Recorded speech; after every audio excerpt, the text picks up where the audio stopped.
नमस्कार दोस्तों, और आज बात करेंगे फेविकॉल के बारे में। देखिए, फेविकॉल एक ऐसा प्रोडक्ट जिसका मार्केट शेयर 70% हो चुका है। टोटल ग्रुप का मार्केट कैपिटलाइजेशन 1.1 लाख करोड़ और टोटल ग्रुप का रेवेन्यू तकरीबन 12,000 करोड़ का टारगेट अचीव कर चुका है। और इस शानदार प्रोडक्ट को डेवलप किया 1960 में बलवंत पारिक ने, जहां अपनी एजुकेशन को कंप्लीट करके इन्होंने फैक्ट्री को ज्वाइन किया और कारपेंटर के साथ काम करके कारपेंटर की मजबूरी को ये समझ गए। इन्होंने देख लिया कि उस टाइम पीरियड में जो कारपेंटर ग्लू यूज कर रहा है, ये ग्लू काफी हार्ड नेचर का है, तो पहले हार्ड नेचर के ग्लू को सॉफ्ट नेचर में कन्वर्ट करना पड़ेगा, जिसकी वजह से कारपेंटर का मैक्सिमम टाइम खत्म हो जाता है। प्लस इस ग्लू के अंदर इतनी अच्छी क्वालिटी भी नहीं है कि ये दो लकड़ी को ठीक से चिपका पाए।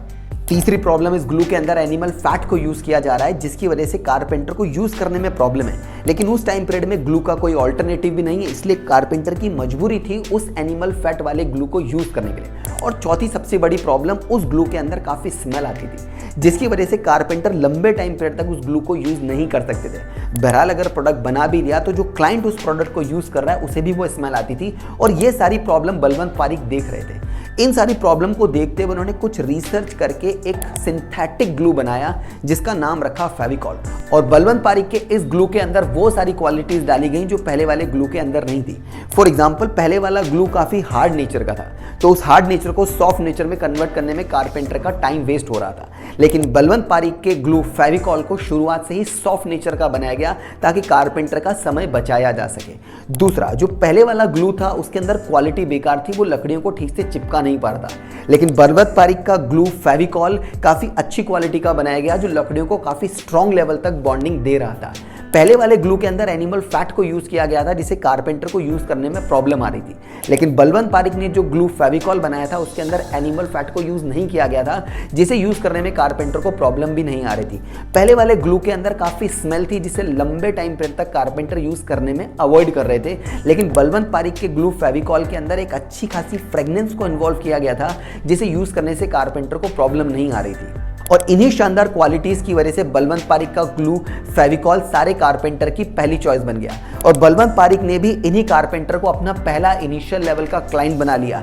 और अब टाइम आ चुका था बलवंत पारिक के ग्लू फेविकॉल के लिए स्ट्रॉन्ग मार्केटिंग कैंपेनिंग डेवलप करने का, ताकि ये प्रोडक्ट अपने इनिशियल कारपेंटर क्लाइंट्स के अलावा दूसरे क्लाइंट्स को भी डेवलप कर सके, ताकि प्रोडक्ट की सेल्स बढ़े और कंपनी का रैपिड एक्सपांशन किया जा सके। लेकिन ये वो टाइम पीरियड था जहां कंपनी के पास सिर्फ ट्रेडिशनल मेथड्स ही थे। टीवी, न्यूज़पेपर और रेडियो के अलावा कंपनी के पास कोई ऑनलाइन हैंडल या इंटरनेट की फैसिलिटी नहीं थी। इसलिए बलवंत पारिक और इनकी कंपनी और फेविकॉल की मजबूरी थी इतनी स्ट्रॉन्ग कैंपेनिंग डेवलप करने की कि आम जनता तक ये प्रोडक्ट पहुंच जाए। और इस बात के लिए बलवंत पारिक ने कुछ शानदार स्ट्रैटेजीज को फॉलो किया, जिसमें से पहली स्ट्रैटेजी थी इनकी नो सेलिब्रिटी। देखिए, बलवंत पारिक का शुरू से मानना था कि उनका प्रोडक्ट सिर्फ आम जनता और मिडिल क्लास लोगों के लिए बनाया गया है, इसलिए अपने एडवर्टीजमेंट में उन्होंने कभी भी किसी सेलिब्रिटी को नहीं लिया। इंस्टेंट आप आज भी अगर फेविकॉल का कोई ऐड देखेंगे तो आपको कोई सेलिब्रिटी उसमें नजर नहीं आएगा। दूसरी स्ट्रैटेजी इनका था टारगेट मार्केट। देखिए, फेविकॉल आम जनता के लिए बनाया गया था, इसलिए अपने एडवर्टीजमेंट में इनका फोकस आम जनता को रखा गया और टारगेट मार्केट मिडिल क्लास लोगों को रखा गया। और प्रोडक्ट की प्राइस भी मिडिल क्लास के पॉकेट में सूट हो जाए, ऐसी ही रखी गई है। तीसरी स्ट्रैटेजी थी, इनके जितने भी एडवर्टीजमेंट देखेंगे वो काफी फनी, अट्रैक्टिव, अटेंटिव और एंटरटेनमेंट वाले। यानी कि इनका टारगेट मार्केट मिडिल क्लास आम जनता जितनी बार भी फेविकॉल के एडवर्टीजमेंट देख ले, हर बार वो इस एडवर्टीजमेंट में एंटरटेनमेंट ढूंढ ही लेंगे। और फेविकॉल की मार्केटिंग कैंपेनिंग की फोर्थ स्ट्रैटेजी, देखिए, अपने एडवर्टीजमेंट को डायरेक्ट करने के लिए बलवंत पारिक ने उस टाइम पीरियड में राजू हिरानी को अपॉइंट किया। ये राजू हिरानी वही है जिन्होंने आगे चल के हमें मुन्ना भाई, लगे रहो मुन्ना भाई और 3 इडियट्स जैसी मूवीज डायरेक्ट करके दी हैं। इंस्टेंट शाहरुख खान की आने वाली मूवी डंकी भी यही डायरेक्ट करने वाले हैं। और इन्हीं सारी फेवरेबल मार्केटिंग स्ट्रैटेजीज ने फेविकॉल को एक फेवरेबल प्रोडक्ट बना दिया। एक पॉजिटिव इमेज के साथ ये प्रोडक्ट हमारी लाइफ का अभिन्न अंग बन चुका है।